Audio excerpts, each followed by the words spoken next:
So మనం marketing, sales, దాని importance, ఎవరెవరు మార్కెటింగ్లో సరైన ఎక్స్పోజర్ లేకపోతే, పరిచయం లేకపోతే ఏ విధంగా వాళ్ళు పైకి ఎదగలేకపోతున్నారు అనేదాన్ని మనం చూస్తున్నాం. దాంట్లో ఒక ఆర్టిస్టు వాళ్ళ మదర్ దగ్గర నుంచి వచ్చిన $35,000 తీసుకుని చాలా పెద్ద రిచ్ పీపుల్, బాగా డబ్బున్న వాళ్ళు చూసేటువంటి మ్యాగజైన్లో ఆయన గురించి అడ్వర్టైజ్మెంట్ చేసుకున్నాడు 3 నెలల పాటు. ఆయన కూడా ఎవరు ఆయనకి పెద్ద ఎంక్వైరీస్ ఏం రాలేదు. దానివల్ల ఆయనకి ఉన్న డబ్బులు ఖర్చు అయిపోయినాయి, నష్టం వచ్చింది. అందుకని ఆ మ్యాగజైన్ ఏదైతే ఉందో వాళ్ళ మీద ఈయన దావా వేయటానికి, ఎందుకంటే ఈయన యొక్క స్కిల్ని, ఈ నైపుణ్యాన్ని, ఈయన క్వాలిటీస్ ఏమున్నాయో ఆ పెయింటింగ్ క్వాలిటీస్ వాటిని సరిగ్గా రిప్రజెంట్ చేయలేదు, అందువల్ల నష్టం వచ్చింది అని చెప్పి అక్కడ దావా వేయటానికని మొదలు పెడతారు. ఇది ఈయన చెప్పేది, మనకు రాబర్ట్ చెప్పేది ఏంటంటే, ఇది జనరల్గా నడుస్తూ ఉంటుంది. మేము ఆయనకి చెప్పాము, నువ్వు మార్కెటింగ్లో, సేల్స్ అండ్ మార్కెటింగ్లో నువ్వు ట్రైనింగ్ తీసుకో, కోర్స్ తీసుకుంటే నీకు బాగా వస్తుంది అని చెప్పాము. కానీ ఆయన అడ్వర్టైజింగ్, సేల్స్ పీపుల్ వీళ్ళందరూ పనికిరాని వాళ్ళు, అందుకని నాకు అక్కర్లేదు, అయినా నా దగ్గర అంత డబ్బులు లేవు, టైము లేవు, డబ్బులు అంత వేస్ట్ చేయదలుచుకోలేదు, నాకు అంత టైం లేదు నాకు అని చెప్పేసి ఈయన తిరస్కరించడం జరుగుతుంది. అట్లాగే ఇంతకుముందు కూడా ఇంటర్వ్యూ చేసిన ఆవిడ కూడా ఇట్లాగే చేయను అని చెప్పేసి వెళ్ళిపోతుంది. సో ఇక్కడ ఏంటంటే, మనకి చాలామందికి మన ప్రపంచంలో, ఈ సొసైటీలో టాలెంటెడ్ పూర్ పీపుల్, పేదవాళ్ళు ఉంటమే కాకుండా వాళ్ళకి టాలెంట్స్ ఉన్నాయి, చాలా రకాలు ఉన్నాయి. ఇప్పుడు మన రోడ్డు మీద చూస్తుంటాం చూడండి, ఈ దొమ్మరాళ్ళు అంటారు, వాళ్ళు చాలా రకాల కుదురుతాయి. 2 పోల్స్ బాతేసి మధ్యలో తాడు కట్టి దాని మీద నడవటం, లేకపోతే సైకిల్ మీద, పోల్ మీద, ఒక పెద్ద కర్ర మీద పై దాకా ఎక్కి అక్కడి నుంచి వాళ్ళు రకరకాల ఆసనాలు, రకరకాల పోస్టర్స్, భంగిమలు పెట్టడం. అట్లాగే ఇట్లా మనం ఎంతోమందిని చూస్తుంటాం. ఇంకా ఇప్పుడు మీకు తెలియదు, బహుశా లేదు, కానీ అప్పట్లో అయితే ఊళ్ళో సైకిల్ తొక్కడానికి వచ్చావు ఒక అతను, కొన్ని 4 రోజులు 5 రోజులు సైకిల్ దిక్కుండా కంటిన్యూస్గా 24 గంటలు 5 రోజులు 3 రోజులు పెట్టుకొని తొక్కేవాళ్ళు. తర్వాత సైకిల్ మీద రకరకాల విన్యాసాలు, హ్యాండిల్ మీద కాళ్ళు ఎత్తి నిలబెట్టడం, మన శీర్షాసనం, హ్యాండిల్ పట్టుకొని కాళ్ళు పైకి ఎత్తి సైకిల్ని అట్లాగే గుండ్రంగా తిరుగుతుంటుంది సర్కిల్లో. ఇక్కడ ఆ విధంగా రకరకాల విన్యాసాలు చేసేవాళ్ళు ఉన్నారు. కానీ దురదృష్టం ఏంటంటే, వాళ్ళని వీళ్ళు ఒలింపిక్స్కో లేకపోతే దేనికో వెళ్తే బాగా ప్రైజులు తీసుకొస్తారు, కానీ వాళ్ళని ఆ టాలెంట్ వాళ్ళ దగ్గర ఉన్న వాళ్ళని గుర్తించి తీసుకెళ్ళి చేసేవాళ్ళు వాళ్ళకి లేరు. అట్లా మనకి రకరకాలైనటువంటి మన సొసైటీలో, సంఘంలో చూసుకుంటే ఎన్నో రకాల టాలెంట్స్ ఉన్నవాళ్ళు, ఎన్నో రకాల వాళ్ళకి ఆ కళ ఉన్నవాళ్ళు ఎంతోమంది. ఇప్పుడు మన రోడ్డు మీద పెయింట్ వేస్తారు కదండి, ఇప్పుడంటే ఈ రోడ్డు ఖాళీ లేవు, కానీ టౌన్స్లో వాటిలో ఇంక ఇప్పుడు వేస్తున్నారు అనమాట. బొమ్మలు వేస్తారు, ఇంత పెద్ద బొమ్మ వేస్తారు, ఎంత గొప్పగా వేస్తారు వాళ్ళు ఆ బొమ్మలు. సరే వస్తారు, నలుగురు చూస్తారు, ఏదో ₹10 ఇస్తారు, వెళ్ళిపోతారు. ఈ విధంగా ఒక్కొక్కళ్ళు గోడ మీద రకరకాల పెయింట్లు వేస్తారు. ఇట్లా ఈ విధంగా మనకి రోజు చూస్తే చాలామంది, మనం చుట్టూ టాలెంట్ ఉన్న వాళ్ళని మనం చాలామందిని చూస్తుంటాం. కానీ వాళ్ళకున్న దురదృష్టవశాత్తు ఏంటంటే, వాళ్ళందరూ పూర్ పీపుల్. వాళ్ళు లేదు, కనీసం అంటే వాడికి ఎంతసేపు కళ ఎంత ఉన్నా వాళ్ళ దగ్గర, వీళ్ళు రోజువారీ ఆర్థిక సమస్యలు వీటిలో కొట్టుకులాడటం వలన ఈ కళని చూపించుకునే అవకాశం, బయటకు తీసుకొచ్చే అవకాశం కనపడదు. ఇంత చేసి పని అవకాశం ఉందని చూస్తే, వాళ్ళకున్న సామర్థ్యానికి వాళ్ళు సంపాదించేదానికి సంబంధం. ఒక్కొక్కసారి వాళ్ళకి సామర్థ్యం ఎంత ఉన్నా కానీ సంపాదించేది తక్కువ ఉంటుంది. కొంతమందికి అదృష్టం కలిసి వస్తే వాడికి ఏం సామర్థ్యం లేకపోయినా వాడి పైన ఎక్కడో కూర్చుంటాడు. ఆ విధంగా. సో ది ఫోకస్ ఈ స్కిల్స్ మనకున్న స్కిల్స్ని మనకున్న ఈ నైపుణ్యాలను కనుక మనం జాగ్రత్తగా కనుక చూపించుకొని డెలివరీస్ సేల్స్లో కనుక మనం వెళితే మనం మెక్డొనాల్డ్ కంటే కూడా చాలా గొప్పగా మనం చేయగలుగుతాం. వాళ్ళు ఒక చిన్న మామూలుగా తయారు చేసి పెద్ద గొప్ప ఇదేం లేదు హ్యాంబర్గర్ చేయటంలో. అట్లా చిన్న ఒక ఐటెం చేసి వాళ్ళు ఎంతో పాపులర్ అయ్యి ఎందుకు అయ్యారంటే మార్కెటింగ్ చేసుకున్నారు వాళ్ళ గురించి, సేల్ చేసుకున్నారు వాళ్ళ గురించి. అందుకని చెప్పి వాళ్ళు అంత పెద్దగా సంపాదించగలిగారు అనమాట. సో వీళ్ళ మనం చూసాము, ఈయనకి ఇద్దరు తండ్రులు, ఒక పూర్ డాడ్, ఒక రిచ్ డాడ్. పూర్ డాడ్ ఏం చేసేవాడు, చదవాలి, చదువుకొని గ్రేడ్లు తీసుకొచ్చి ఉద్యోగం చేసి ఆ ఉద్యోగంలో పెద్ద అయ్యి ఆ ఉద్యోగంలోనే అభివృద్ధి సాధించి అట్లాగే నువ్వు పైకి రా అని చెప్పారు. కానీ రిచ్ డాడ్ ఏం చెప్పేవాడు, నువ్వు నాలెడ్జ్ పెంచుకుని నాలెడ్జ్ ద్వారా నువ్వు ఎక్కువ సంపాదించుకోవచ్చు అని చెప్పి రిచ్ డాడ్ చెప్పేవాడు.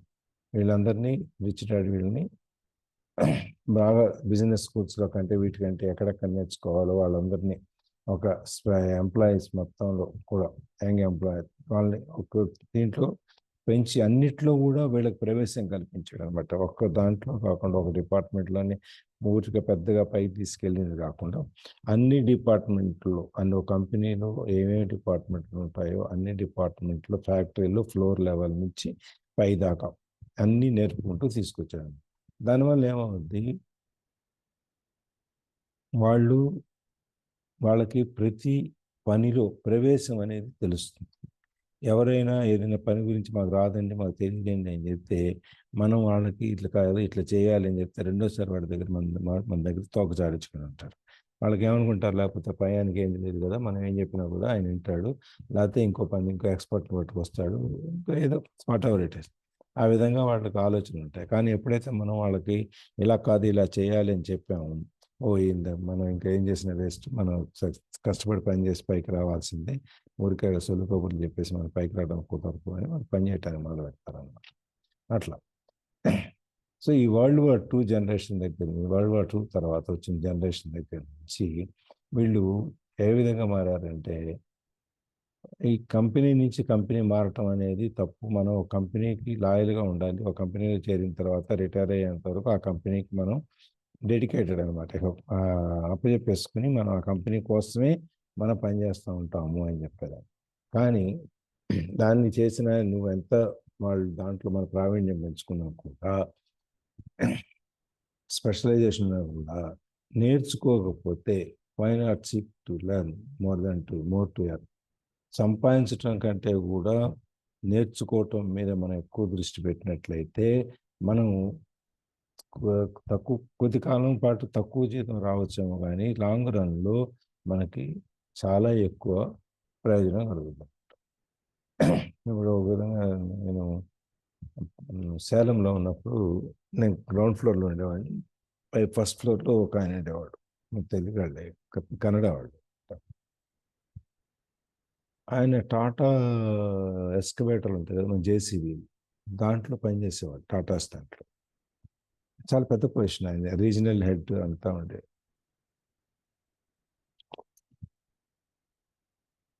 మంచి ఫ్యామిలీ, మంచి comfortable well to do family.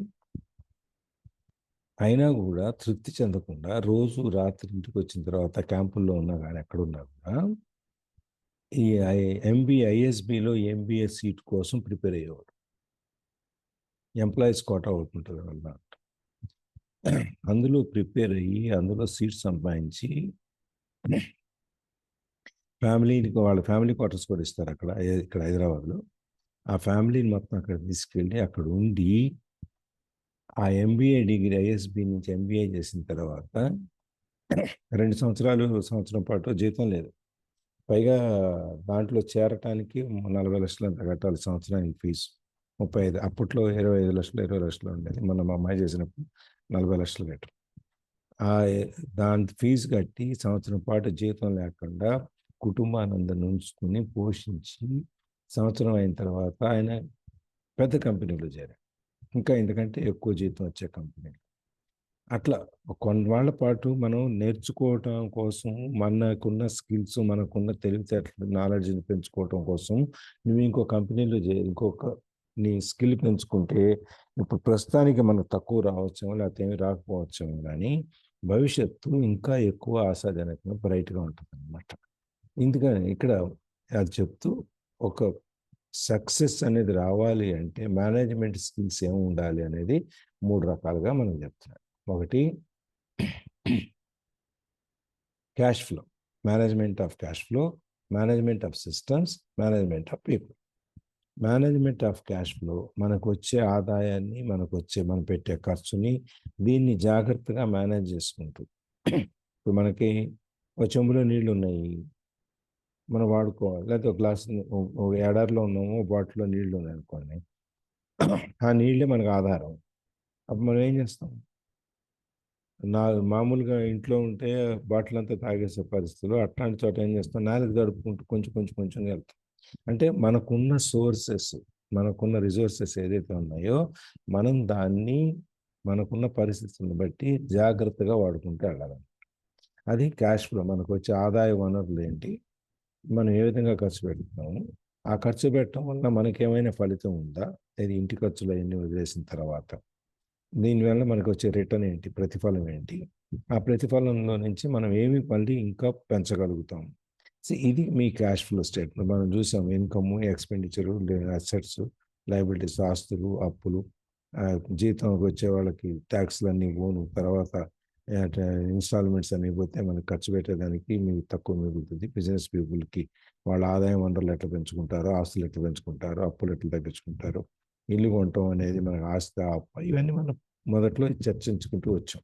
So ఆ విధంగా మన క్యాష్ ఫ్లోస్, మనకు ఎప్పుడైతే మనకు ఆదాయ వనరులను ఎట్లా పెంచుకోవాలి, పెంచుకొని వచ్చిన ఆదాయాన్ని మనం ఇంకా ఎక్కువగా ఎట్లా మనం ఇన్వెస్ట్మెంట్ చేయాలి, పెట్టుబడి కింద పెట్టాలి, ఇవన్నీ మనం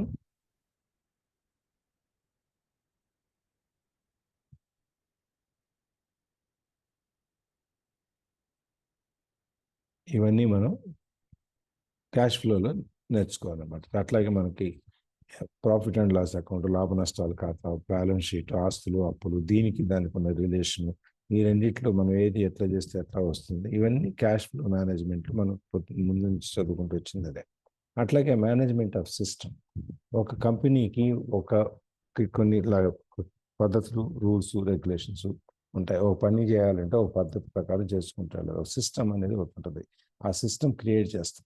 ఎవరు వచ్చినా కూడా ఆ సిస్టమ్ ప్రకారం పనిచేయాల్సిందే.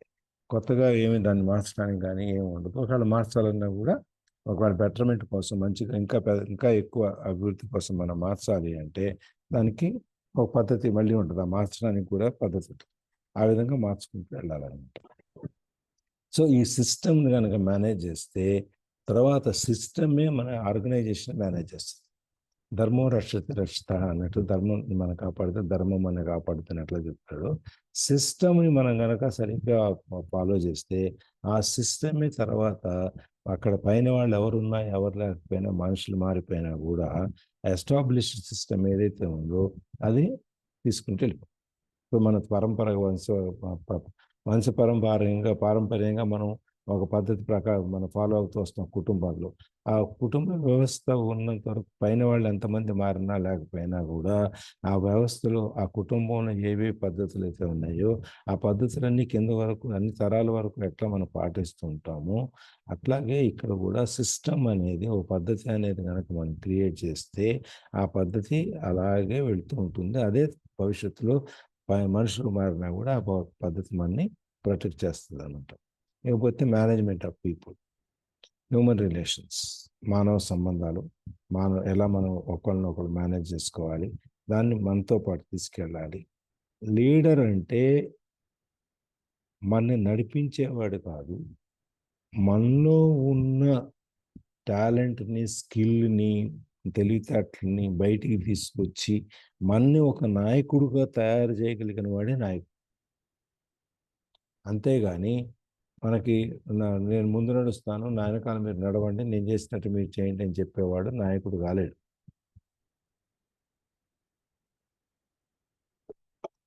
ఓ సూపర్వైజర్ అవుతాడు. లీడర్ అనేవాడు అవతల వ్యక్తుల్లో ఉన్న స్కిల్ని, టాలెంట్ని, వాళ్ళకున్న మెరిట్ని గమనించి దాన్ని పెంచుకుంటూ బయటికి తీసి దాన్ని పెంచుకుంటూ వెళ్ళి తీసుకెళ్ళేవాడే నాయకుడు అవుతాడు. అట్లా మేనేజ్మెంట్ ఆఫ్ పీపుల్ ఈ విధంగా మనకు నాయకత్వ లక్షణాలు పెంచుకోవటము, హ్యూమన్ రిలేషన్స్, మానవ సంబంధాలు పెంచుకోవటము, మరి వీళ్ళందరినీ మనం సరైన మార్గంలో మన కంపెనీకి, మన అవసరానికి మనకు తగ్గట్టుగా వాడిని తీర్చిదిద్దుకోవటం, ఇవన్నీ దాంట్లో వస్తాయి. సో ఒక ఆర్గనైజేషన్, కంపెనీ సక్సెస్ అవ్వాలి అంటే ఆ మేనేజ్మెంట్ ఎవరైతే చేస్తారో వాళ్ళకి ఈ 3 లక్షణాలు కంపల్సరీగా ఉండాలి. ఉంటేనే వాళ్ళు దాన్ని ఆర్గనైజేషన్ని పైకి తీసుకురాగలుగుతారు. ఇది ఇక్కడ వరకు నేను ఇక్కడ దాకా చూశాను. ఇక్కడి నుంచి వాళ్ళు మొదలెడతాం. ఎవరు చదువుతున్నారు? బెండి గారు చదువుతున్నారా?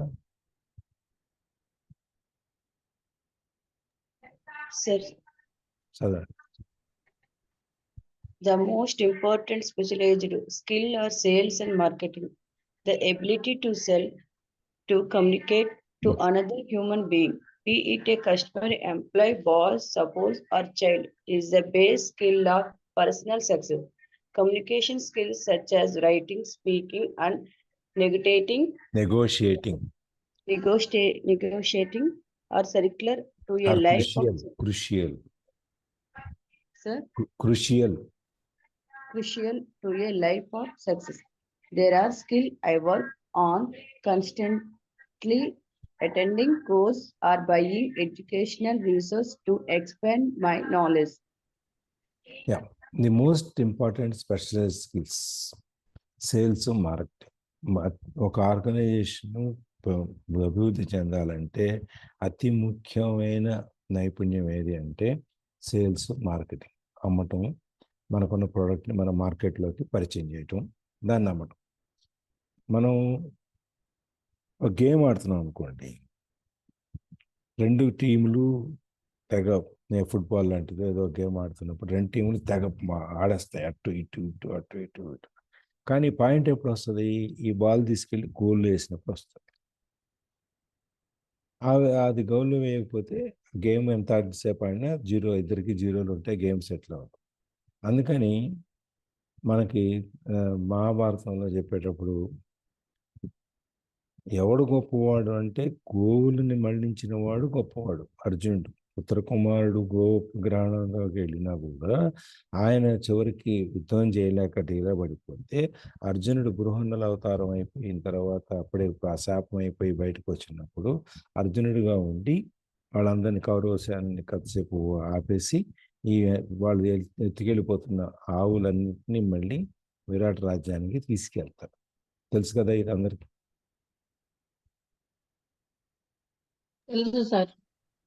తెలుసు కదా.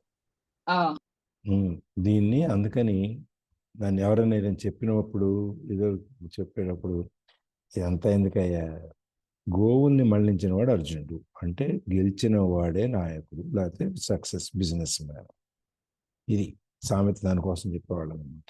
ఎవరు ఏం చేశారని, చివరికి సాధించింది ఎవరు, నువ్వు ఎంత కష్టపడ్డావు, ఏం చేసావు అనేది వేస్ట్, అది చెప్పుకునేవాడు అనమాట. అందుకని సేల్స్, మార్కెటింగ్ అనేది చాలా ముఖ్యమైన బిజినెస్లో భాగం. అందుకని మనము సేల్స్, మార్కెటింగ్ గురించి చెప్పాలంటే ఇంతకుముందు కూడా ఒకసారి చెప్పండి. ఒక అతను యుఎస్లో ఒక కంపెనీలో జాయిన్ అవుతాడు సేల్స్ పర్సన్గా. ఒక్కొక్కళ్ళు ఆ కంపెనీ సాయంత్రానికి, నెక్స్ట్ డే మార్నింగ్ బాస్ ఏ సేల్స్ మేనేజర్ అలా రిప్రజెంటేటివ్ మన కౌంటర్కి, మనం ఏదైనా షాప్, పెద్ద షాప్కి వెళ్ళాం అనుకోండి, అక్కడ కౌంటర్లో 10 మంది బట్టలు కొట్టుకెళ్తే చాలామంది ఉంటారు. ఆ బట్టల షాప్కి వెళ్ళినప్పుడు మనం ఏం చేస్తాము, చివరికి ఎవడైతే బిల్లు చేస్తాడో, మనం ఎక్కడ సెలక్షన్ అన్ని చూసిన తర్వాత ఎక్కడో ఒక చోట మనం కొనుక్కునేటప్పుడు ఆ బిల్లు చేసిన వాడికి చెప్తాడనమాట, ప్యాకింగ్ చేసేటప్పుడు 6 నెంబర్ రా అని చెప్తాడు. అంటే వీడి నెంబర్ 6 అనమాట, వాళ్ళకి స్టాఫ్కి ఉన్న నెంబర్. అందుకని వాళ్ళు బిల్ రాసేటప్పుడు దాని మీద 6 అని రాసుకొని ఇస్తారు. అంటే వాడి అకౌంట్లో వాళ్ళు ఈయన నమ్మాడు అనే దాంట్లోకి వెళ్తుంది అనమాట. అంటే దానికి వాళ్ళు ఎంత కష్టపడి మనకు దానికి ఉన్న లక్షణాలు, దానికి ఉన్న ఫీచర్స్, దానికి ఉన్న గొప్పతనం, ఆ చీరకు ఉన్న ఎన్నో ఉన్నాయి అన్నీ చెప్పి మనని దాంట్లో అబ్బా ఎంత బాగుంది ఈ చీర, ఇంత గొప్ప చీరని మనం వదిలేస్తున్నాం అనేటికి 10,000 రూపాయల చీరని 30,000 రూపాయలు పెట్టుకుని మనం బయటకు రాగలిగితే, తీసి పంపించగలిగితే వాడు సేల్స్. అప్పుడు దాకా సేల్స్ మ్యాన్ కాలేడు. ఇది ఆ రెండు మాత్రం చాలా ఇంపార్టెంట్ అనమాట. దీనికి ఆ ఒక అతను చెప్పాను, అమెరికాలో షాప్లో జాయిన్ అవుతాడు. వీళ్ళు చూస్తుంటారు ఎన్ని రకాలుగా వీళ్ళు ఎంతమంది ఎన్ని అమ్మారు అని చెప్పాను. చూస్తే ఒక అతను ఒకటే అమ్ముతాడు, ఒకే కస్టమర్ని డీల్ చేస్తాడు, ఇంకెంతమంది డీల్ చేయడు అనమాట. ఓనర్కి అదేంటి అని చెప్పి పిలిచి అడుగుతాడు, ఏంటి నువ్వు మొత్తం అంతా రోజంతా ఒకే కస్టమర్ని నువ్వు చూసావు, నువ్వు ఏం చేసావు, పని చేయలేదు సరిగ్గా అన్నట్టుగా మాట్లాడితే నేను ఒక కస్టమర్ని డీల్ చేశానా లేదా, అతని బిల్లింగ్ ఎంత అయిందో చూడండి అంట. ఆ బిల్లింగ్ వచ్చి సమ్ $8 lakh ఎంత అవుతుంది. ఇంతెందుకు అయింది, ఒక్కడు ఇంత ఎట్లా కొన్నాడు అంటే, అదే డిపార్ట్మెంటల్ స్టోర్ అనమాట. వాడు లోపలికి వస్తాడు. లోపలికి ఎందుకు వస్తాడు, యాక్చువల్గా ఒక సూది దారం కోసం ఏదో వస్తాడు. ఆ సూది దారం గురించి మాట్లాడుతూ మీరు ఎక్కడికి వెళ్తున్నారు ఏంటి అని అడుగు. లేదు నేను ఫిషింగ్కి వెళ్తున్నాను అంటే, ఫిషింగ్కి వెళ్ళేటైతే మా దగ్గర మంచి వలలను, ఈ అదేమంటారు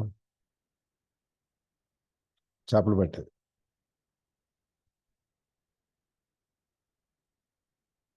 చేపలు పెట్టేదండి. నీళ్ళలో మనం కూరేసి పెడతాం కదా, పడితే ఎలా అంటారు సార్? ఎర అనేది మనం వేసే వానపం దాన్ని. కర్ర తాడు గాలమా? గాలం. గాలం వేస్తా, ఆ గాలం మా దగ్గర మంచివి ఉన్నాయి, ఫిష్ నెట్స్ మంచివి ఉన్నాయి, అది కొనుక్కోండి బాగా పనిచేస్తాయని చెప్తాను. సరే అని పాపం ఆయన అది కొన్నాక మరి ఇవన్నీ కొన్నారు కదా, మరి మీకు మీరు మరి నీళ్ళలోకి వెళ్ళాలి కదా, నీళ్ళలోకి వెళ్ళాలంటే మీరు ఎట్లా వెళ్తారు అని అడుగుతారు. అక్కడ చూడాలి, అక్కడ ఏం చేయాలి, మేము బోట్లు కూడా అమ్ముతాము, మా దగ్గర బోటు కొనుక్కోండి, బోటు కొనుక్కుంటే బోటు ఇవన్నీ దీంట్లో పెట్టుకొని మీరు తీసుకెళ్తే బ్రహ్మాండంగా మీరు మా సముద్రం ముందు లోపలికి వెళ్ళి బాగా చేపలు ఉన్న చోట మీరు ఇవాళ విసిరేసి లేకపోతే గాలం వేసి మీరు చేపలు పట్టుకోవచ్చు అని చెప్తే, ఓహ్ నిజమే కదా అని చెప్పి ఆయన బోటు కూడా కొంటారు. సరే ఇవన్నీ కొన్నాక మరి ఇది పెట్టుకోవడానికి వెహికల్ కావాలి కదా, మీరు ఏ కార్లో వచ్చారు అని అడిగితే నేను చిన్న కార్లో వచ్చాను అని చెప్పి చూపిస్తాను. ఇది పెట్టుకోవడానికి ఈ కార్ సరిపోదండి, పెద్ద కారు కావాలి, వెనకాల పెద్ద డిక్కీ అంటే ట్రైలర్ ఉండాలి, దాంట్లోనే ఇవన్నీ పడతాయి అని చెప్పి అంటే సరే అని చెప్పి కారు కొని ట్రైలర్ పెట్టుకుని ఈ విధంగా మొత్తం అంతా సాయంత్రం దాకా ఆయనకి వెళ్ళిపోతాడు. వెళ్ళిపోయిన తర్వాత ఇది ఎట్లా సాధ్యమైందంటే ఇట్లా అని చెప్పి ఆ సర్కిల్ అంతా ఏం చేశాడో చెప్తాడు అన్నమాట. చెప్తే అప్పుడు ఆ ఓనర్ అడుగుతాడు, నువ్వు ఇంతకుముందు ఏం చేసేవాడు అని అంటే, ఇండియాలో నేను LIC ఏజెంట్గా చేసేవాడిని అండి అని చెప్తాడు, ఇన్సూరెన్స్ ఏజెంట్గా. ఓకే, అది మనకు అవసరం. ఇది సేల్స్ మార్కెటింగ్లో చూడండి, ఒక సూది దారం కొనడానికి వచ్చినాడిని ఎక్కడ దాకా తీసుకెళ్ళాడో చూడండి. అది టెక్నిక్, టాలెంట్, అది మార్కెటింగ్లో, సేల్స్లో.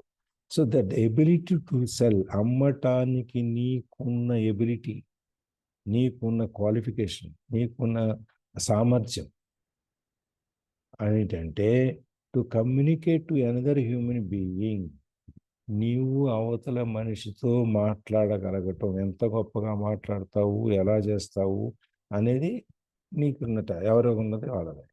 అది ఒక కస్టమర్తో మాట్లాడటం వచ్చు, ఎంప్లాయీతో మాట్లాడటం వచ్చు, బాస్తో మాట్లాడటం వచ్చు, భర్తతో మాట్లాడటం వచ్చు, పిల్లలతో మాట్లాడచ్చు, ఎవరితో అన్నా మాట్లాడి నీవు ఎంత గొప్పగా నీ భావాన్ని అవతల వ్యక్తికి అదే పద్ధతిలో నువ్వేమనుకుంటున్నావో అదే భావం అవతల వ్యక్తి అర్థం కావాలి. అది కమ్యూనికేషన్ అంటే నేనేదో చెప్పేశాను, నా పని అయిపోయింది, వాడికి అర్థమైందా అర్థం లేదా, విన్నాడో లేదా నాకు అనవసరం కాదు. కమ్యూనికేషన్ ఈజ్ ఏ టూ-వే థింగ్, రెండు వైపుల నుంచి ఉండాలి. మనం గోడతో మాట్లాడినట్టు ఎవరితోనో మాట్లాడితే ఉపయోగం ఉంటుంది ఉండదు. మనం చెప్పేది, మన భావము, మనం చెప్పే దాంట్లో పలుకుల్లో అది రావాలి, అది అవతల వాడి చెవులకి వెళ్ళి అదే భావాన్ని వాడి మైండ్లోకి వెళ్ళి వాడికి అర్థం అవ్వాలి. ఇది కమ్యూనికేషన్. ఇప్పుడు నేనేదో చెప్పుకుంటూ వెళ్ళిపోయి ఇక్కడ మీకు అర్థమైంది అర్థం కాలేదని సమస్య లేకుండా వదిలేసి వెళ్ళిపోయాను, అది కమ్యూనికేషన్ అవుతుంది, రీడింగ్ అవుద్ది, చదువుకుంటూ వెళ్ళిపోవటం, దానివల్ల ఉపయోగం అవుతుంది. సో ఈ communication is the base skill of personal success. ఒక వ్యక్తి విజయాన్ని సాధించాలి అంటే communication is the first thing. భాష మనం మాట్లాడటం అనేది అవతల వ్యక్తితో మనం మాట్లాడగలగటం, మన భావాన్ని అవతల వ్యక్తి చేరవేయగలగటం అనేది ప్రాథమికం. అది బిజినెస్లో కానివ్వండి, లైఫ్లో కానివ్వండి, ఇంట్లో కానివ్వండి, బయట కానివ్వండి, ఎక్కడైనా కానివ్వండి, మీరు చెప్పదలుచుకున్న దాన్ని ఎంత నీట్గా స్ట్రైట్గా శుద్ధి లేకుండా ఒక దానికి ఏమీ ఇది లేకుండా అవతల వ్యక్తికి సింపుల్గా అర్థమయ్యేటట్లుగా మీరు చెప్పగలిగితే అది కమ్యూనికేషన్. అది మీ స్కిల్ అన్నమాట. Communication skills such as writing, speaking, and negotiating are crucial to your life of success. ఈ కమ్యూనికేషన్ స్కిల్ ఏదైతే ఉందో అది రాయటంలో కానీ, మాట్లాడటంలో కానీ, లేకపోతే నెగోసియేషన్, బేరం ఆడటం. ఒక దగ్గర కూర్చొని ఈ వస్తువుని అట్లా కాదు ఇట్లా కాదు అట్లా అని ఏదో చెప్పి బేరం ఆడి మనం సాధించుకొని 100 రూపాయలు దాన్ని 60 రూపాయలకు 70 రూపాయలకు తీసుకొని రాగలిగే స్కిల్ చూసారా నెగోషియేటింగ్. ఆ స్కిల్ కానీ ఇవన్నీ అన్నమాట ఈ మనకి జీవితంలో విజయాన్ని సాధించటానికి చాలా చాలా చాలా ముఖ్యమైనది. మనం రాసిన, చదివిన, మాట్లాడిన, అవతల వ్యక్తులతో మనం నెగోషియేట్ చేసిన, సంప్రదించిన ఏదైనా కానీ దానికి ముఖ్యమైనది కమ్యూనికేషన్. ఇది జీవితంలో మన విజయం సాధించడానికి చాలా అవసరం అన్నమాట. These are the skills I work on constantly, attending courses or buying educational resources to expand my knowledge. ఈయన ఎప్పుడూ కూడా ఈ నైపుణ్యాలు, ఈ ప్రావీణ్యాలు ఏదైతే ఉన్నాయో, ఈ స్కిల్స్ ఏదైతే ఉన్నాయో, కమ్యూనికేషన్, రైటింగ్, రీడింగ్, తర్వాత స్పీకింగ్, నెగోషియేటింగ్, ఇవన్నీ ఏవైతే ఉన్నాయో వాటిని పెంచుకోవటానికి చాలా ట్రైనింగ్ కోర్సులు అటెండ్ అయ్యేవాడు. మళ్ళీ చాలా చాలా నాలెడ్జ్ని పెంచుకునేవాడు అనమాట. ఈ విధంగా పుస్తకాలు కొనుక్కుని చదువుకొని మొత్తం మీద ఏదైతే అది కమ్యూనికేషన్ ఎందుకు ఇంపార్టెంట్ అంటే మన జీవితంలో సాధించడానికి ఏదైనా కమ్యూనికేషన్ అనేది చాలా ముఖ్యం.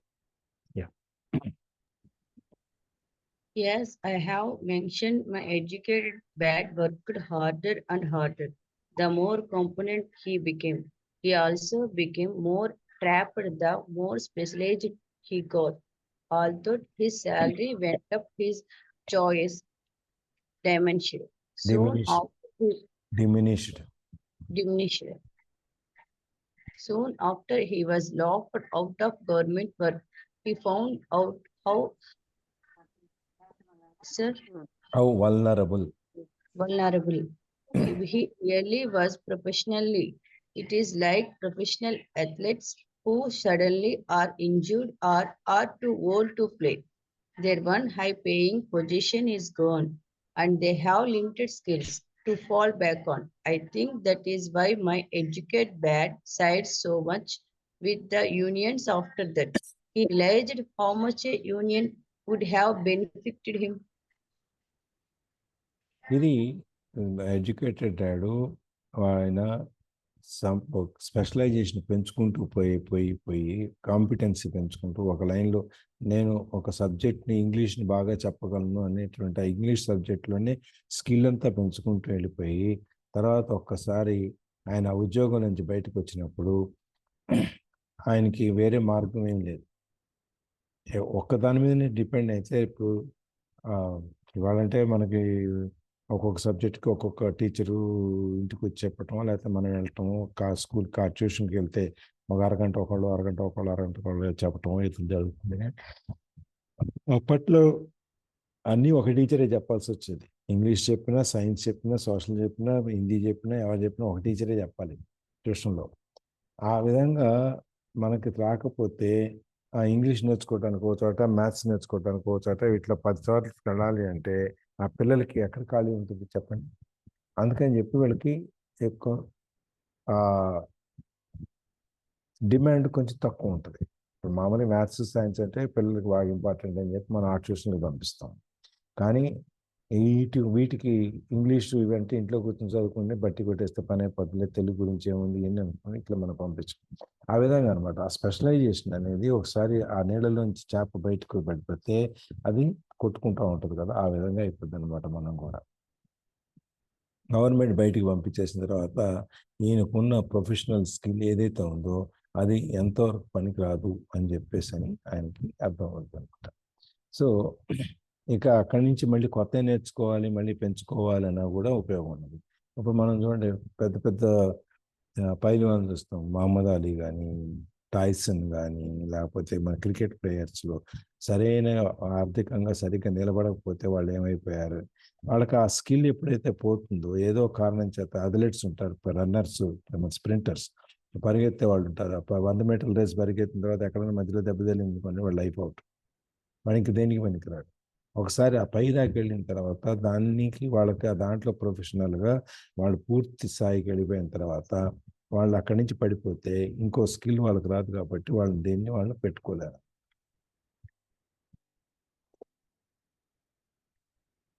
వాళ్ళకి ఇంకా దేని మీద ఆధారపడటానికి వేరే దీని మీద దేనికి అవకాశం ఉంటుంది. అందుకనే వీళ్ళు రిచ్ డాడ్ ఏం చేశాడు, ఎప్పుడైతే ఉద్యోగం పోయిందో అప్పుడు యూనియన్లో చేరి యూనియన్తో ఉండి యూనియన్లో ప్రెసిడెంట్ అయ్యి వెళ్ళి అక్కడి నుంచి ఆ యూనియన్ ద్వారా తను కొన్ని సాధించుకోగలిగాడు.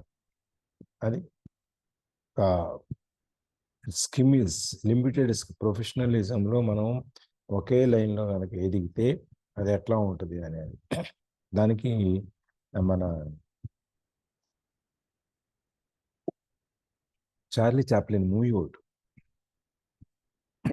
దాంట్లో ఏమవుతుందంటే బెల్ట్ ఉంటుంది, దాని మీద బెల్ట్లో వెళ్తుంటుంది, వాడు ఆ బోల్ట్స్ ఉంటాయి వాడు టైట్ చేయాలన్నమాట. వాడు ఫస్ట్ ఒకరి స్పానర్ తీసుకొని ఒక బోల్ట్ని టైట్ చేస్తూ వెళ్తుంటాడు, అది స్పీడ్ సరిపోదు, సో 2 చేతులతో 2 బోల్ట్ని ఇట్లా టైట్ చేసుకుంటూ వెళ్తుంటాడు. ఇంకా బెల్ట్ వెళ్తూ ఉంటుంది, బెల్ట్ స్పీడ్ పెరుగుతుంది, ఇవి ఇంకా స్పీడ్ పెరుగుతుంది, ఆ స్పీడ్ పెరిగి ఇట్లా ఇట్లా ఇట్లా ఇట్లా ఇట్లా ఇట్లా ఇట్లా ఇట్లా అయిపోతుంది. చివరికి వాడికి అసలు బ్రెయిన్ అంతా తిరిగిపోయి ఏం చేస్తున్నాడో అసలు ఏ పరిస్థితిలో ఉన్నాడు కూడా తెలియని పరిస్థితికి వెళ్ళిపోతాడు. ఆ స్పెషలైజేషన్ ఒక ప్రొఫెషన్లో మనం పూర్తిగా మునిగిపోయి ఉంటే పరిస్థితి ఎట్లా ఉంటుంది అనేది. ఐ రిమెంబర్ నా గోడ్రేజ్ బాయ్స్ కంపెనీ వాళ్ళది పూనాలో డీలర్ డిస్ట్రిబ్యూటర్ ఉంటారు, గోడ్రేజ్ కంపెనీ ఒక టైప్ రైటర్లు ఇవన్నీ అమ్ముతారు కదా, ఆ పార్సీ వాళ్ళది. మేము సాయంత్రం బ్యాంక్ అయిపోయిన తర్వాత ఎంజీ రోడ్లో వాళ్ళది ఆఫీసు, అక్కడ తిరుగుతుండేవాళ్ళం. పాపం ఒక ఆవిడ టైపిస్ట్ అనమాట, ఆ బయటకు వచ్చేది ఆ టైంకి కాళ్ళు ఇట్లా అయిపోయాయి, ఇట్లా వేసుకొని ఇట్లా ఇట్లా నడిచేది ఆ కాళ్ళు. ఎందుకంటే ఆ సీట్ మీద కూర్చొని కాళ్ళు క్రాస్ చేసుకుని కూర్చొని టైప్ కొట్టుకుంటూ ఈ చివరికి ఈ కాళ్ళు షేప్ మారిపోయింది. ఒకే పనిలో పైకి దాకా మన ప్రొఫెషన్ చాలా మంచి టైప్ చేయడం ఎంతో అంటే మొత్తం చెయ్యి అంటే ఇట్లా అయిపోద్ది, ఆ కాళ్ళు ఫిజికల్ చూశాను, ఇట్లా కాళ్ళు ఇట్లా ఇట్లా నడిచేది అనమాట, ఒక కాళ్ళు ఇట్లా వేసి. అందుకని ఒకే వృత్తిలో గనక మనం పైదాకా అట్లా ప్రొఫెషనలిజం సంపాదించాలి అంటే మనం సంపాదిస్తే ఏమవుతుందంటే కొన్ని మనకు తెలియకొని మన డిఫార్మిటీస్ చాలా వస్తుంటాయి. అది అందుకని మనం రొటేషన్లు అన్ని డిపార్ట్మెంట్స్కి వెళ్ళి అన్నీ నేర్చుకోవాల్సిన అవసరం ఉంటుంది. ఓకే, యా చదవండి.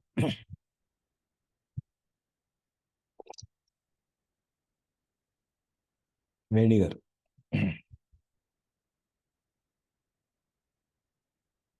మ్యూట్లో ఉన్నారు. Pattern Sir, Rich Dad encouraged Mike and me to know a little about a lot. He encouraged us to work with people smarter than we were and too smart, to bring smart people together to work as a team. Today, it would be called a synergy of professional specialists. Rich dad encouraged Mike and me to know a little about a lot. ఈయన rich dad ఏం చేశాడు, వీళ్ళకి అన్నిట్లో ప్రవేశాన్ని కల్పించాడు. ప్రావీణ్యం వచ్చినా రాకపోయినా, ప్రొఫెషనలిజం పూర్తిగా పైదాకా చేరకపోయినా ఆ విషయం క్రికెట్ అంటే క్రికెట్ గేమ్ గురించి వాళ్ళకి తెలుసు. క్రికెట్ ఆడి ఏదో తెందూల్కర్ లాగనో లేకపోతే కోహ్లీ లాగనో ఎక్కడికో రీచ్ అవ్వాల్సిన అవసరం లేకపోయినా క్రికెట్లో ఇన్ని ఓవర్లు ఉంటాయి, ఓవర్కి ఇన్ని బాల్స్ ఉంటాయి, ఇంతమంది ఆడతారు, ఇన్ని స్టంప్స్ ఉంటాయి, ఇవి ఉంటాయి ఉంటాయి ఉంటాయి ఉంటాయి అని అన్నీ తెలుసు. ఆ విధంగా వీళ్ళిద్దరిని బాగా లిటిల్ అబౌట్ ఎలా చాలా దాని గురించి కొంచెం నేర్చుకునే విధంగా కొంచెం కొంచెం అన్న నేర్చుకునే విధంగా వాళ్ళిద్దరిని బాగా ట్రైన్ చేసేదన్నమాట. అట్లాగే ఈ encouraged us to work with people smarter than we were. మాకంటే తెలివిగల వాళ్ళతో పనిచేయించడానికి తను ఎంకరేజ్ చేశాడు వాళ్ళ ఫాదరు. మాకంటే తెలివిగల వాళ్ళతో పనిచేయిస్తే ఏమవుద్ది, వాడుకున్న తెలివితేటలు మనకు వస్తాయి. లేకపోతే వాడు ఏ పని ఎట్లా డీల్ చేస్తున్నాడు, ఏ విధంగా ఆ పని మనం సాల్వ్ చేస్తున్నాడో సమస్య వస్తే అనేది మనకి తెలుస్తుంది, నేర్చుకోవడానికి కుదురుతుంది అనమాట. అట్లాగే to bring smarter people together to work as a team.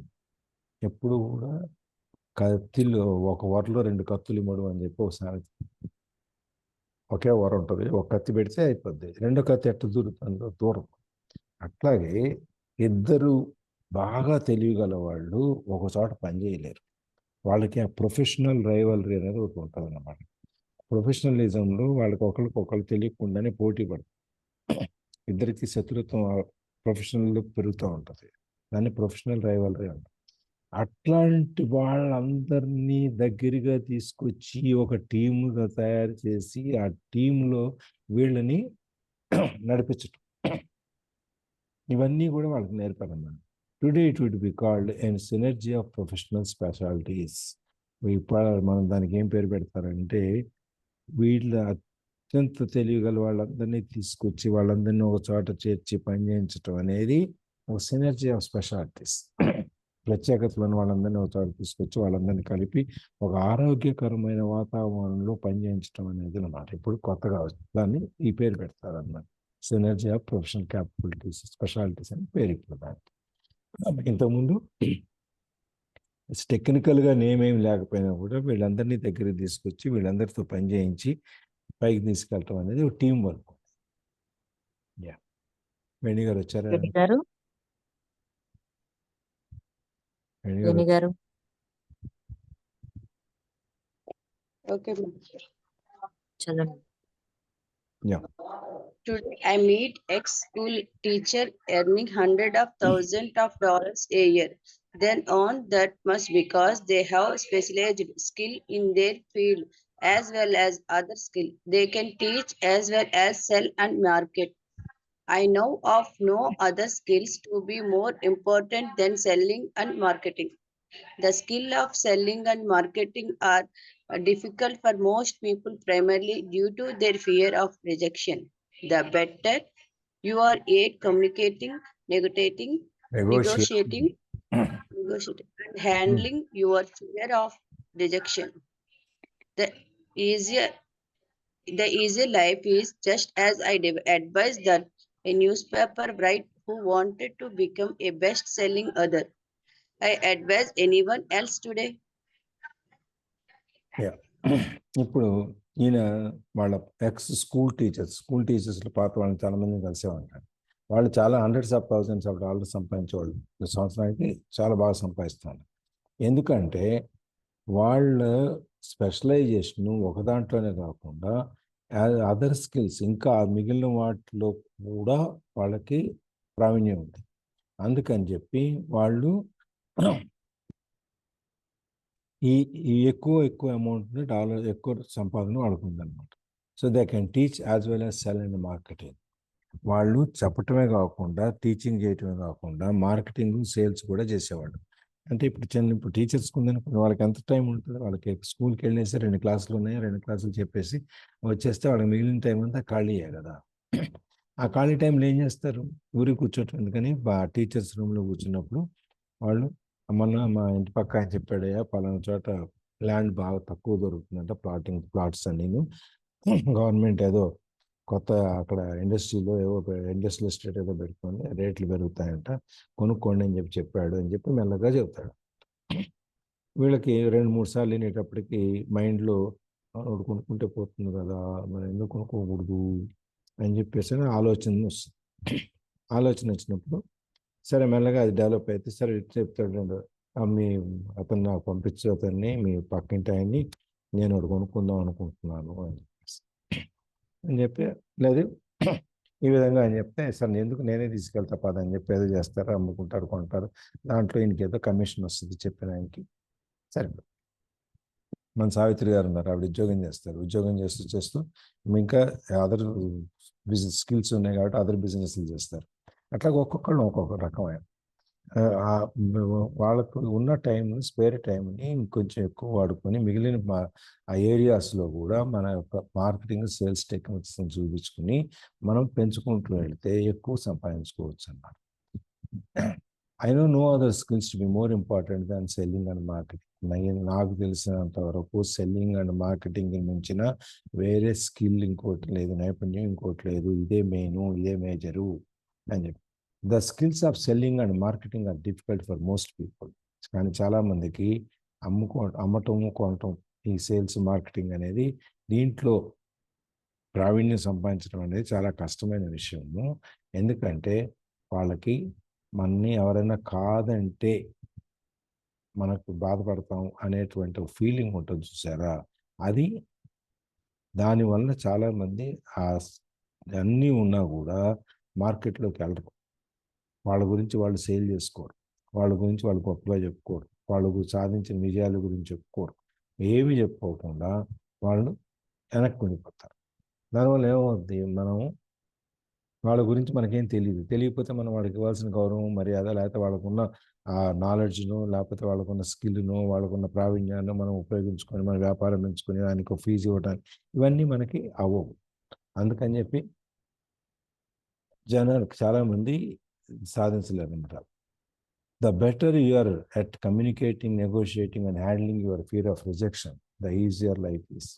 నీవు మాట్లాడటంలో, నీ యొక్క భావాన్ని కమ్యూనికేట్ చేయటంలో, తర్వాత నెగోషియేట్ చేయటంలో, తర్వాత నీకున్న భయాన్ని పబ్లిక్ స్పీకింగ్, బయట మాట్లాడితే ఎవరైనా కాదంటారేమో, కాదంటే మనకు పరువు వద్దేమో, ఇట్లాంటివన్నీ అది వదిలేసి నువ్వు బాగా ఎప్పుడైతే నీ భావాన్ని నువ్వు వ్యక్తీకరించగలుగుతావో అవతల వాడికి అర్థమయ్యేటట్టు, అప్పుడు నువ్వు అది నీ జీవితం చాలా తేలిగ్గా గడిచిపోతుంది.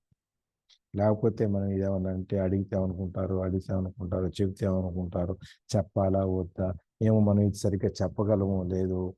ఇప్పుడు మనందరికీ ఉన్నది ఆ ప్రాబ్లం.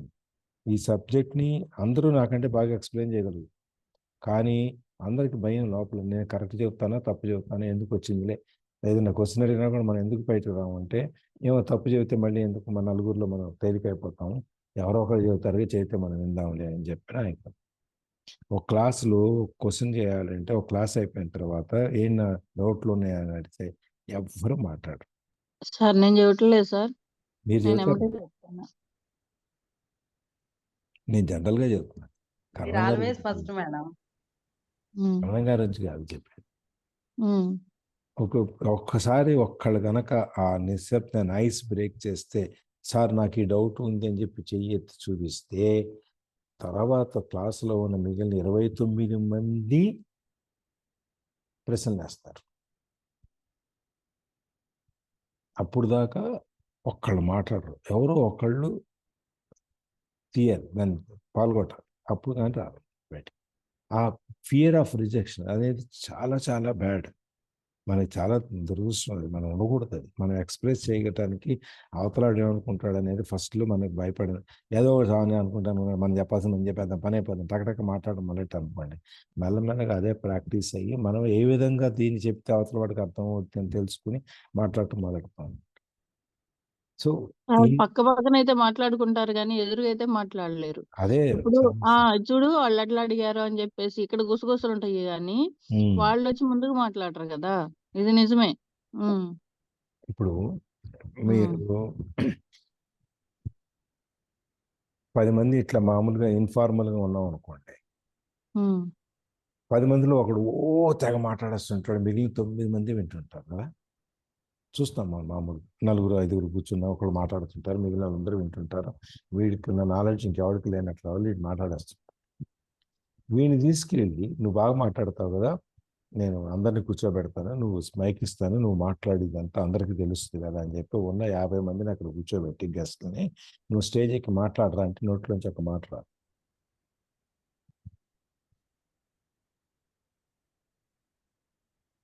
ఎందుకంటే stage fear, public speaking.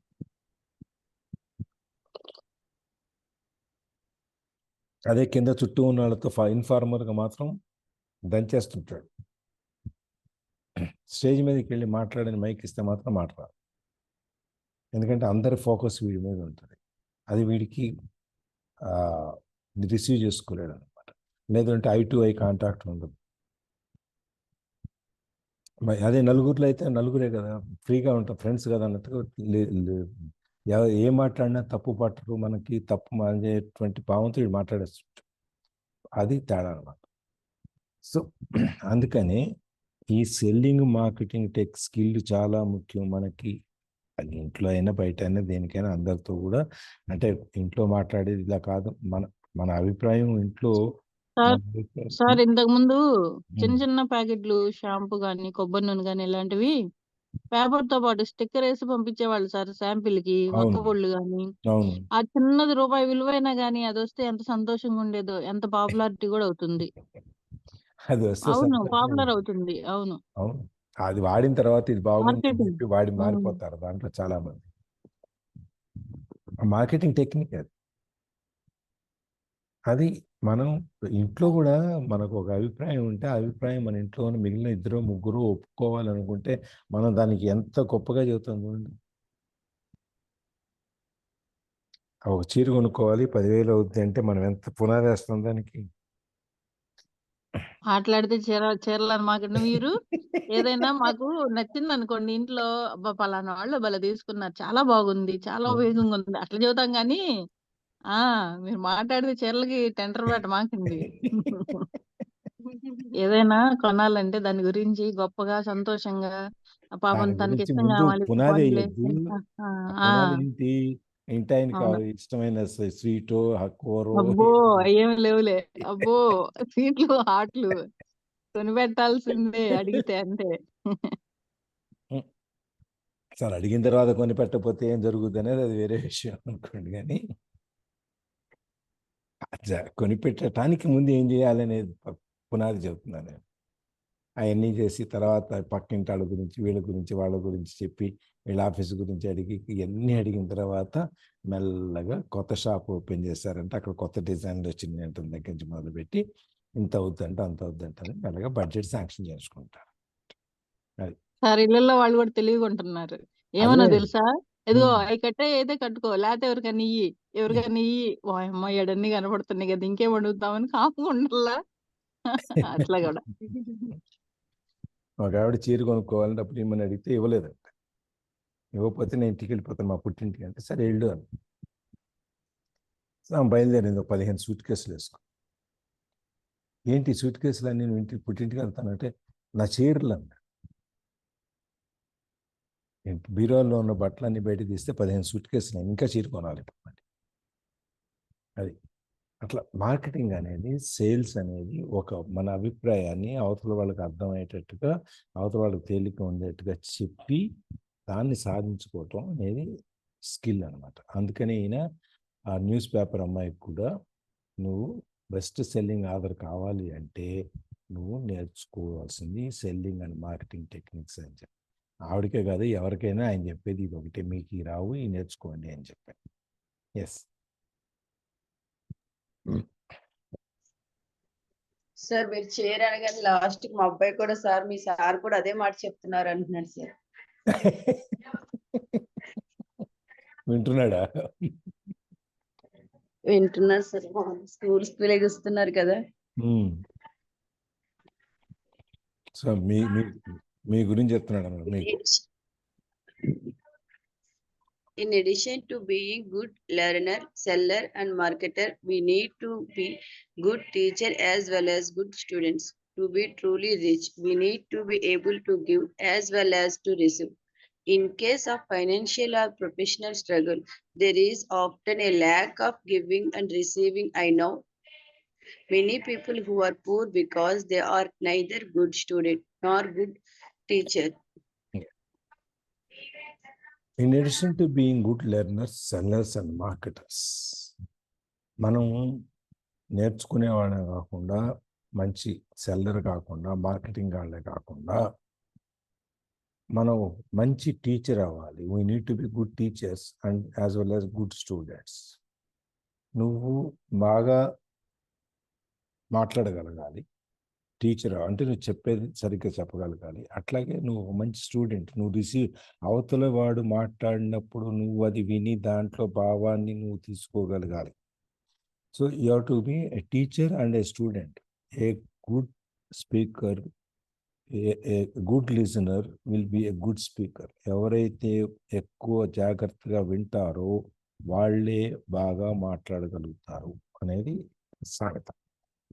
Good teacher, you have to be good student. రెండూ ఉండాలి. మనం చెప్పగలిగి ఉండాలి, మనం మంచి స్టూడెంట్.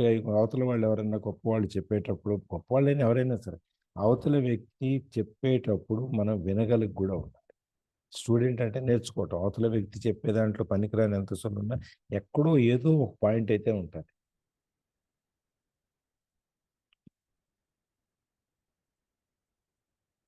ఇప్పుడు ఆంజనేయుడి శ్లోకం ఒకటి ఉంది. హనుమాన్ ఆంజనేయ 12 పేర్లు ఉంటాయి కదా, 12 పేర్లు ఉంటుంది కదా. హనుమాను సును వాయుపుత్ర మహాబల రామేశ్వర పల్పన. అదే పేరు అదేంటి చెప్పండి.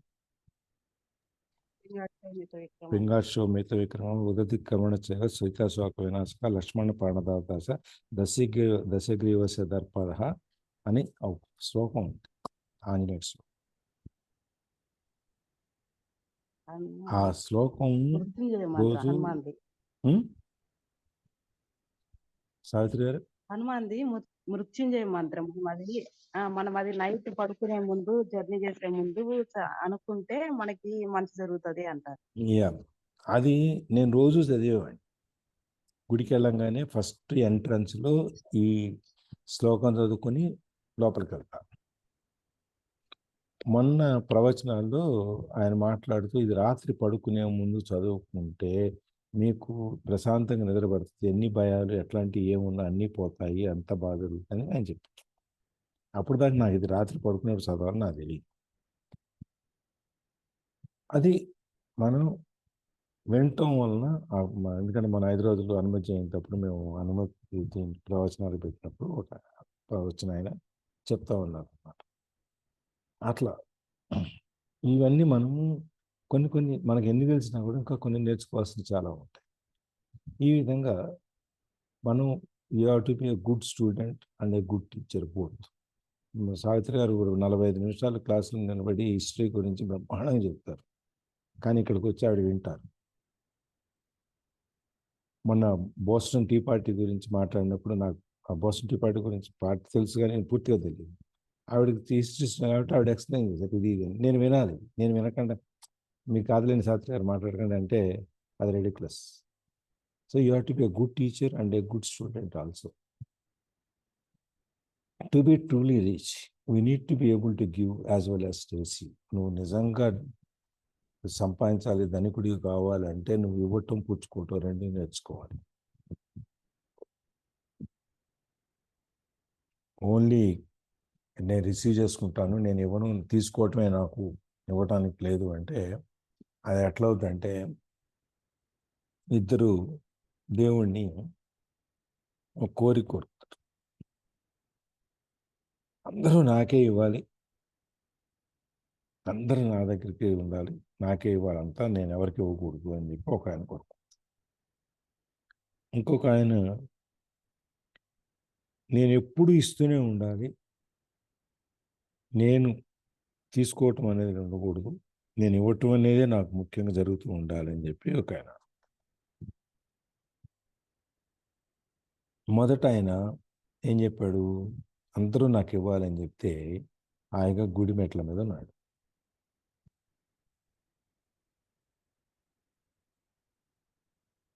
అందరూ ఇస్తూ ఉంటారు కదా, తలా రూపాయి ఇస్తూ ఉంటారు. రెండో ఆయన నేను అందరికీ ఇవ్వాలి అని అనటం వలన ఈయన పెద్ద దాన ధర్మాలు ఇవన్నీ చేయాల్సి వచ్చింది. దాన ధర్మాలు అన్నీ చేసేటప్పుడు మరి డబ్బులు కావాలి కదా, అవి ఎవరిస్తారు? అయ్యాడు నువ్వు అన్నిటికీ నీకు ఇచ్చాను కదా, వరం ఇచ్చాడు కదా, నువ్వు ఎప్పుడు ఇస్తూనే ఉంటావని, మరి ఆ మాట నిలబెట్టాలంటే వెనక నుంచి డబ్బు కూడా ఇవ్వాలి. అందుకని ఇవ్వటము పుచ్చుకోవటం రెండూ తెలియాలి. దేవుడి దగ్గర పుచ్చుకున్నాడు, ఇటు ప్రజలకు ఇస్తున్నాడు. Receive, give. అది ఈ రెండు కనుక ఉంటే నువ్వు ఎంతైనా సంపాదించగలవు, ధనికుడు అవుతావు అని. In cases of financial or professional struggle there is often a lack of giving or receive. ఎక్కడైనా కనుక మనకి ప్రొఫెషనల్గా కానీ ఆర్థికంగా కానీ మనకి సంబంధం కష్టపడుతున్నాం మనం అంటే మనకి ఇచ్చిపుచ్చుకునేటువంటి టెక్నిక్, ఆర్ట్ మనకు తెలియలేదు. ఇప్పుడు మన పక్కింటి వాళ్ళకి మనం ఏదైనా ఎప్పుడైనా ఒక పచ్చడి ఇస్తే వాళ్ళు ఏదో ఒక కూర ఇస్తారు, అవునా లేదా? అవును సార్. మనం ఏమి ఇవ్వకుండా ఉంటే వాళ్ళు ఎందుకు ఇస్తారు? అవును. ఇవ్వరు కదా. ఒకసారి వాళ్ళు ట్రై చేస్తారు, మనం ఏమైనా ఇస్తామేమోనని. 2 సార్లు ట్రై చేస్తారు, 3ఓసారి ఇవ్వటం మానేస్తారు. మా పక్కింటి వాళ్ళకి చెప్తాం, వాళ్ళ ఇంట్లో పనస చెట్టు ఉంది, ఎన్ని కాయలు కాస్తాయి. ఎప్పుడు కూడా 4 పనస్తోలను కూడా పంపించరు. పక్కింటే గోడే మాకు వాళ్ళకి కామన్. కానీ మేము మామిడి పళ్ళు సీజన్ వచ్చినప్పుడు నేను ఇస్తాను. పైగా వాళ్ళకి ఏదైనా అవసరం ఉంటే అన్నయ్య గారు అని చెప్పి ఆవిడ వచ్చి నన్ను అడుగుతుంది, నేను ఇస్తా, చేసి పెడతాను. అయినా ఏదో సరే, ఏదో ఫంక్షన్స్ ఉంటే పిలుస్తారు, వెళ్తాం, వాళ్ళు వస్తారు వెళ్తారు, అది వేరే. ఇచ్చిపుచ్చుకోటాల గురించి చెప్తాం. ఈ మొన్న ఈ మ్యాంగో సీజన్లో వాడు పోయింది. ఆ రోజు ఏమైంది, ఒక పెద్ద పనస పండు కారు మీద పడి, వెనక అద్దం మీద, అద్దం అంతా ఎవరి కారు మీద? వాళ్ళ కారు మీద, ఎవరి కారు? వాళ్ళ ఆ? కారు వాళ్ళ సరే. కారు మీదనే వాళ్ళ కారు మీదనే పనసపండు పడింది. కాదు సార్, మీ కారు మీద ఏమేమని వద్దామని మేమందరం. లేదు లేదు, వాళ్ళ సార్ కారు కారు మీద పనసపండు పడుతుందా? పనసపండు పడింది కారు మీద. అంటే చెట్టు కింద ఉమ్. పెట్టారు కారు, అది ఆ. మరి ఎట్లా పడిందో పడింది. జనరల్గా ఇన్ని సంవత్సరాలు ఇప్పుడు జరగలేదు. సార్ కాయ పండితే చెట్టు నుండి పడుతుందా? మనం కొయ్యాలి కదా పనసపండు. అంటే నా డౌట్ అంటే ఏంటంటే ఎవరో కోయటానికి ప్రయత్నం చేసి ఉంటారు. ఓ, పండు కనపడలేదు, ఇంతకీ అద్దం పగిలింది కానీ పండు కనపడలా. ఒరే ఒరే. ఆ అద్దం పగిలిపోయింది, పండు అయితే కనపడలేదు, ఏమైంది అర్థం కాలేదు. సరే, మాకు అర్థమైంది పండు పడి ఉంటుంది, అద్దం పగిలిపోయింది, ఆడెవడో కోసి ఉంటాడు, తీసుకెళ్ళిపోయాడు అని చెప్పి అనుకున్నాం. తెల్లారుజామున ఎప్పుడు ఇది 4 గంటలప్పుడు. తెల్లారు ఏం చేశారు వాళ్ళు, చెట్టు మీద ఉన్న కాయలన్నీ దింపించేశారు, చిన్నవి పెద్దవి అన్నీ కలిపేసి. దాదాపు 40-50 కాయలు దింపారు. 40-50 కాయలు కోసినప్పుడు కనీసం పక్కన ఉంటారు కదండి, నువ్వు 4 తొనలు పంపించవచ్చు కదా, పంపించలేదు. అందుకని ఈసారి మామిడికాయలు వచ్చినప్పుడు ఏమైంది, మా ఇంట్లో వాళ్ళు ఇంత చేశారు, ఒక 4 తొనలు కూడా పంపించలేదు, మనం ఎందుకు వాళ్ళ కాయలు ఇవ్వద్దు అని చెప్పి. సార్ మీరు ఎట్ట అనుకుంటారా, మనసులో గిలిగానే ఉంటది, అయ్యో వాళ్ళకి లేదే, అయ్యో వాళ్ళకి లేదే. మీకు ఇవ్వడం అలవాటు కాబట్టి ఇచ్చాను, మనం, అదే నేను అంటుంది, మన తర్వాత మనసే ఇచ్చాను. మనకి ఇది. వాళ్ళు ఎట్లంటే మనకెందుకులే, మనం చేసేది మనం చేద్దాం అని చెప్పేసి ఇచ్చాం.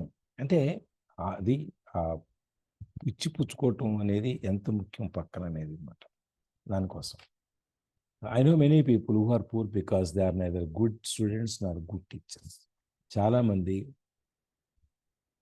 పూర్ అంటే డబ్బులనే కాదు, తెలివితేటలు కూడా, మానసికంగా కూడా. ఎందుకంటే వాళ్ళు మంచి స్టూడెంట్స్ కాదు, మంచి టీచర్స్ కాదు, అందువల్ల వాళ్ళు అట్లా మిగిలిపోయారు. ఇక్కడ మనం ఆపేద్దాము, 6:25 అయిపోయిందిగా. రేపు చూద్దాం ఇక్కడి నుంచి ఏం జరిగిందని. Okay sir, thank you sir. Lavanya గారు గుడ్ మార్నింగ్. నేను ఒకటి చెప్తాను. అమ్మా చెప్పండి. నాకు కాలేజీలో ఎకనామిక్స్ సారు స్టిప్ లో పెడితే బాగా లాభాలు ఉంటున్నాయి అని చెప్పారు. సిప్లో SIP SIP. Special investment plan. అయితే నేను అన్నాను, సార్ ఏమో నాకు వాటి గురించి ఐడియా లేదు సార్, మీరు ఏమన్నా నిజంగా ధైర్యం ఇస్తే పెడతాను అంటే, లేదమ్మా నేను చెప్తాను, నువ్వేమి భయపడద్దు, ప్రతి నెల కొంత కట్ చేసుకుంటా పోతే అది బెనిఫిట్ అవుతుంది, నాకు ఇట్లా బెనిఫిట్ వచ్చింది అని అన్నారు. అంటే సార్ చెప్పారు కదా అని కట్ చేశా. హెచ్డిఎఫ్సికి, ఐసిఐసిఐకి, ఇంకోటి క్వాంటమ్ అనేది ఒకటి 15,000, అంటే ప్రతి నెల 3,000 కట్ అవుతుంది, మూడింటికి 1000 15,000 అయింది. 2,000 వచ్చాయి. 15,000 కట్ చేశాను. ఇప్పటికి ఈ మంత్ కట్ అవ్వలేదు. 2,000 అంటే దాని మీద 13% అని చూపిస్తుంది బెనిఫిట్. సిప్ లో. మళ్ళీ ఈ మధ్య రామ్ సార్ తో మాట్లాడితే సార్ ఇందులో పెట్టండి అంటే అందులో పెట్టాను. ఉమ్, అందులో పెడితే అది షేర్ మార్కెట్ కదా, కొద్దిగా 400 వచ్చాయి. ఉమ్, అదే సరే పర్లేదు బానే ఉంది అనిపించింది. ఉమ్. అది పెడుతున్నాను. అదే మీరు ఇన్వెస్ట్మెంట్ అనేది నేర్చుకోవటం మాట్లాడుకొని చేసుకుంటే ఇప్పుడు సపోజ్ నేను ఒక షేర్ కొనుక్కున్నప్పుడు మామూలుగా అన్ని కొన్నాను, ఇప్పుడు కొన్న 200 300 కొంట ఎక్కువ కొన్నాను రిస్క్ తగ్గించుకోవటానికి. ఉమ్, మా షేర్ నేను చెప్పారంటే ఇది కొనండి బాగా పెరుగుద్ది అని చెప్పంటే 28 రూపాయలు 10,000 షేర్లు కొన్నా, 2,80,000. ఉహుం, ఎప్పుడు పెట్టను అసలు అట్లా. ఉహుం, అది ఉహుం. పెరుగుద్ది షార్ట్ రన్లో అనుకుంటే అది తర్వాత ఏమైంది 28 నుంచి 12 రూపాయలు పడిపోయింది. ఉమ్, పడిపోయేటప్పుడు 18 రూపాయలు ఉన్నప్పుడు సరే ఇంకా పడుతుంది యావరేజ్ చేద్దామని ఇంకో 5,000 కొన్నాం మళ్ళీ. ఆ, 15,000 షేర్లు అయినాయి, దాదాపు 3.5 లక్షలు అందులో ఇరుక్కుపోయినాయి. ఆ, సంవత్సరంన్నర నుంచి అట్లాగే పెట్టి కూర్చున్నాను. అది ఆహా, ఒకసారి 39 రూపాయలకి వచ్చింది. ఓకే. అమ్మేయచ్చు కదా, వాళ్ళు 70 అవుతుంది అంటే అప్పు కూర్చొని అమ్ముకుంటారు. ఆహా, మళ్ళీ 25 పడిపోయింది. ఆ, ఇంకా నాకు లాస్ లేదు, ₹1 లాభమే వస్తుంది. ఉమ్, ఉమ్, 24 పడింది యావరేజ్లో, 25 ఉమ్, రూపాయలు వచ్చింది, ₹1 లాభమే వస్తుంది. సరే ఏం ఉమ్, చేద్దామని ఆలోచిస్తుంటే పాప ఆయన ఏం చేశాడు మొన్న ఎలక్షన్స్ ముందు, అప్పుడంత ముందు కూడా ఉమ్, ఒకసారి చెప్పాడు హెరిటేజ్ కొనండి పెరుగుతుంది రేటు అని చెప్పి 300లో ఉన్నప్పుడు చెప్పాడు. నేను ఇది పెరిగి చస్తాం ఈ 15,000 షేర్లు అని చెప్పి కొనకుండా దాన్ని అట్టాగే కూర్చున్నదాన్ని. తర్వాత మొన్న ఉమ్, ఎలక్షన్ ముందు కాదండి మీరు కొనాలి తప్పనిసరిగా అని బలవంతం చేస్తే ఇందులోంచి షేర్లు అమ్మేసి 15,000 షేర్లు వచ్చిన డబ్బులు తీసుకెళ్లి హెరిటేజ్లో పెట్టి మొత్తం ఆ. ₹405 ఏమో కొన్నాం. ఇవాళ ₹660 ఎంతో ఉంది. ఇవాళ ఎంత ఉంటుందో తెలియదు. పెరిగింటది ఆ? పెరిగింది. హెరిటేజ్ పెరిగింటది కదా సార్ ఇప్పుడు. అదే చెప్తున్నా, ఓకే. ₹405 కొన్నా నేను, ₹409. ఇప్పుడు అది మొన్న ఫ్రైడే రోజున ఆ. ₹660 అయింది. అంటే ఒక్కసారి దాదాపుగా 200 పెరిగిపోయింది. ₹250 ఒక షేర్కి పెరిగింది. 750 షేర్లు కొన్నా, 2 ఆ, లక్షలు వచ్చింది. అవును. నాకు అందులో పోయింది, చాలా. ఇందులో వచ్చింది, ఉమ్, సరిపోయింది. ఒక్కొక్కసారి అట్లా క్లిక్ అవును. అవుతుంటాయి, ఒక్కొక్కసారి అట్లా లాస్ కూడా అవుతుంటాయి. ఆ, దాన్ని మనం ఆ టైంలో ఉమ్, చూసుకుంటాం. అవును. అది ఉమ్, అందుకని మనం కాదు ఈ నాలెడ్జ్ని కూడా ఇచ్చిపుచ్చుకుంటూ ఉండాలి ఒకళ్ళు. మీరేం తీసుకున్నారు, ఎవరో అడిగారు నన్ను ఏం మీరు కొంటున్నారు సార్. బ్యాంక్ ఆఫ్ బరోడా చెప్పారని తీసుకున్నా సార్, అది 3 రూపీస్ పెరిగింది. ఉమ్. మీరు తక్కువలో కొనుంటారు, నేను ఎక్కువలో ఉమ్, కొన్నాను, నాకు ఇంకా మైనస్లో ఉంది అది. నేను పెరిగేటప్పుడు కొన్నా, తర్వాత ఆహా, మొన్న పడింది కదా, పడిన దగ్గర నుంచి మళ్ళీ మెల్లమెల్లగా పైకి వస్తుంది. బహుశా ఇవాళ కవర్ అవుతాం ఉంటుంది. ఉహుం. So that's how okay, you to మనం కమ్యూనికేషన్ పెట్టుకోవాలి. ఓకే లావణ్య గారు మీరేం చేస్తున్నారు? హెరిటేజ్ మా వారు 10,000 పెట్టారు సార్. ప్రభావతి గారు దేంట్లో పెట్టారు? హెరిటేజ్ లో సార్ పెట్టారు. ఎలక్షన్స్ ముందు పెట్టారు. ఎంతలో కొన్నారు? 10,000 పెట్టి ఇప్పుడు 19,000 అయింది సార్. 9,000 ప్రాఫిట్ ఉంది. గుడ్. మీరు పోతున్నాయి అన్నారు కదా, వస్తున్నాయి కదా. ఉమ్, అంటే ఇప్పుడు ట్రేడింగ్ చేయకుండా షేర్లు కొంటున్నారు సార్. అదే ఆ ఫార్వర్డ్ ఆప్షన్స్ ఫ్యూచర్స్ ఆపేసి ఉంటారు, అందుకని దీంట్లోకి వచ్చి ఉంటారు. అవును సార్. గుడ్. ఇంకా పెరుగుతుంది, అది 700 దాటాలి. అది 85,000 ఇన్వెస్ట్ చేశారు సార్ స్టాక్స్ మీద. ఉమ్, 1 lakh ప్రాఫిట్ ఉంది సార్. మరి ఇంకేంటండి? 16,000 ప్రాఫిట్ ఉంది సార్ వెరీ గుడ్, స్టాక్స్ మీద. Very good, very good. Thank you sir. Thank you. Lavanya గారు సార్ గుడ్ మార్నింగ్ సార్. ఇవ్వండి. నేనైతే ఇంకా పెట్టలేదు సార్, ఇన్వెస్ట్ చేయలేదు. ఒకటి అదే టాటా డిజిటల్ ఒకటి కంటిన్యూ అంటే సార్ అది కంటిన్యూ అవుతుంది. మిగతాది అయితే ఇంకా ఇప్పటికైతే ఇన్వెస్ట్ చేయలేదు. నాకేమంటే ఒక డౌట్ ఏమంటే సార్, వీటి మీద వచ్చే ప్రాఫిట్ ఇన్కమ్ ట్యాక్స్ కట్టాలా సార్? కట్టాలి. అదే సార్, దానికోసం అంటే మళ్ళీ మనకు శాలరీస్ ఉన్నాయి కాబట్టి మళ్ళీ టాక్సేషన్ క్యాలిక్యులేషన్ మళ్ళీ ఆడిటర్తో చేయించుకోవాల్సి వస్తుంది. కానీ పెరిగితే ఏమైంది? ట్యాక్స్ పెరిగితే ఏమవుతుందండి? ఇప్పుడు మీకు 100 రూపాయలు వస్తున్నాయి కష్టపడకుండా, దాని మీద 30 రూపాయలు ట్యాక్స్ కడతారు, 70 మిగిలిందిగా. అవును సార్. మీరు మిగిలేదాన్ని చూడండి, కట్టేదాన్ని గురించి ఎందుకు చూస్తారు? Okay sir. మీకు ఏమి చేయలేదనుకోండి, మీకు ఆ 70 కూడా రావుగా. నిజమే సార్. ఏమి చేయకపోతే ఆ 70 కూడా రావు కదా మీకు.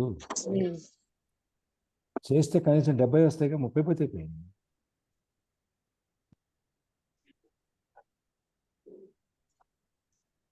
Okay sir. That's try how you చేస్తాను. To see it.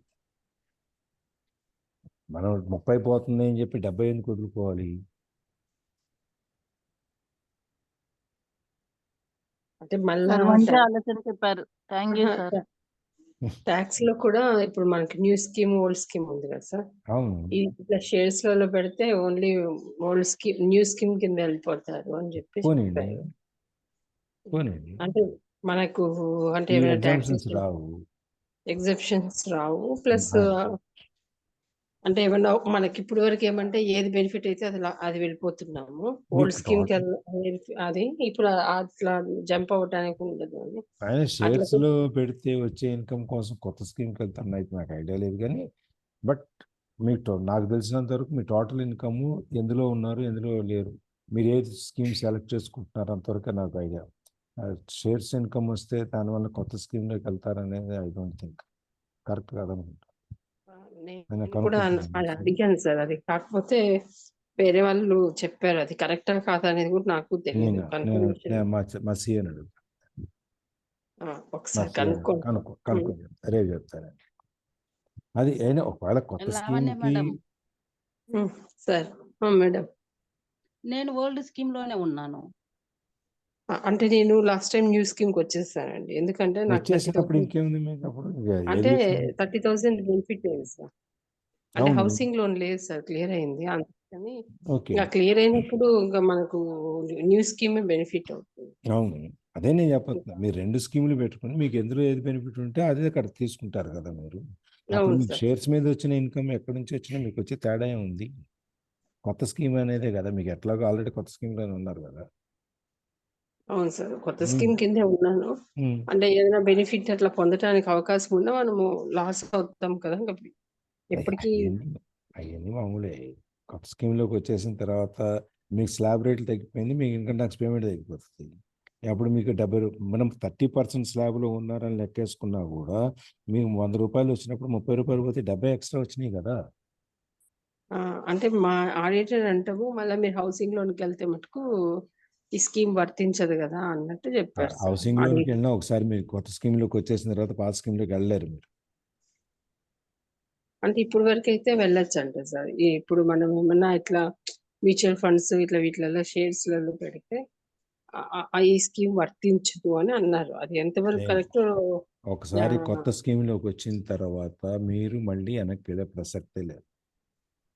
Okay, old స్కీమ్లో నుంచి ఉన్నంత వరకే మీరు ఆప్షన్. అందుకనే వాడు కొత్తదా పాత అని అడుగుతాడు. అడిగిన తర్వాత ఒకసారి మారిపోతే అటు ఇటు జంపింగ్ చేయడానికి లేదు, మీకు జంపింగ్ చేయడానికి లేదు.